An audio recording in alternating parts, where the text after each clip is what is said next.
So I remember when I was in first year of big school, and you know, it wasn't great, never enjoyed it, it was a bit rough. Um, so I remember this one particular day, it was the last lesson of the day, and I was sitting by the window and I could see all the other kids from the other classes are out there. You know, school was over, the bell had rung, but our teacher was still rabbiting on. And it was like, come on, just finish it already. You know, I don't know what was going on inside me. I was only about 10 or 11 years old, but, you know, I just wanted it to be over. I've had enough. And I see this kid walking past the window and he had a big smile on his face, he was happy. And that just wound me up. So yeah, I did a rude hand gesture and yeah, which is totally out of character, you know. I didn't know him, I didn't have anything against him. It was just, that's how I was feeling at the time, just let me out of it, I want to get out. Anyway, the lesson was finally over and we're released. And we all start walking towards the door of the classroom, and then all those in front of me stopped. And I thought, oh, what's going on here now? And then it transpired, the kid who I did the rude hand gesture to, he worked out where I was, came round, and he was waiting for me outside the school door, the classroom door. And so he said, all right, I'm going to fight him. And you know, my classmates thought, brilliant, great. So they marched us off to the playground and I made a big circle. And I was there thinking, oh, right, I'm going to get beaten up now. I wasn't thinking, all right, I'm going to do him. I wasn't thinking that because I've never been in a fight in my life. And I was the weakest boy in the class, slowest runner, all of that kind of thing. And I wore glasses. It's like, I wasn't thinking, all right, I'm going to have a fight, I'm going to win. I wasn't thinking that. I was thinking, I'm going to get beaten up. All right, I'm going to have to take it on the chin because, you know, that is life. I did something bad and he's bigger than me and he's going to beat me up and I deserve it, and that's that. All of a sudden, my classmate, Derek, goes up to the boy and says, you can't fight him, he's half blind.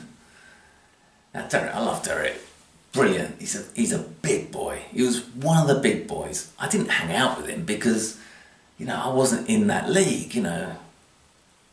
But, you know, we had a few conversations at times and, you know, he's Jamaican, my dad's Jamaican, so it was like, there was an affinity there, I guess. And he went up to this kid and he said, no, you can't fight him, he's half blind. And he proceeded to give me an eye test. He told me, take off your glasses, Coombs. And I took the glasses off. And then he started saying, how many fingers am I holding up? And I couldn't see. It was all a blur. So I just started saying random numbers. And then the kid eventually said, yeah, you're right, you know, it wouldn't be a fair fight. And it wouldn't have been, you know, I can see that straight away. And he let me off. And I thought, wow, that was close. You know, that was so close. Yeah, I thank him, I thank Derek for standing up for me that day. I mean, that was amazing. God bless you, wherever you are. Yeah, I mean, it taught me a valuable lesson. You know, it's like self-control, you know. It doesn't matter how you're feeling inside. You know, do not do random things like that, you know.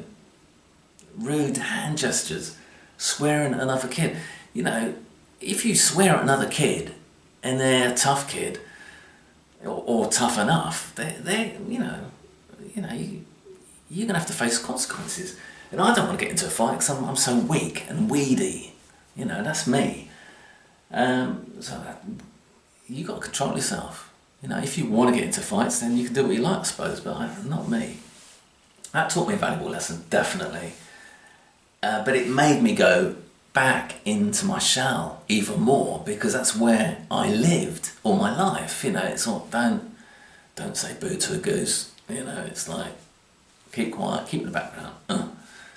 That just made me more like that because, you know, it's not good to live life like that. But trying to get out of it, I don't know, how do you get out of that? I mean, it's just me and my nature, that's how I see it. I'm a shy, nervous person, I hide in the background, don't talk to me. Well, no, talk to me, I want you to talk to me, but you know, I'm never going to come up to you and talk to you because I think I have low self-esteem. I'm not going to do that. I need people to come to me first and say, hey mate, how you doing? I never say hello to someone first. It's weird, isn't it? Some people are just like my dad, he's brilliant, he'll talk to anybody and he'll say hello to anybody. Whereas I'm totally opposite, I'm just shy, introverted, no, I'm hiding over here. Yeah, I wish I was more like my dad.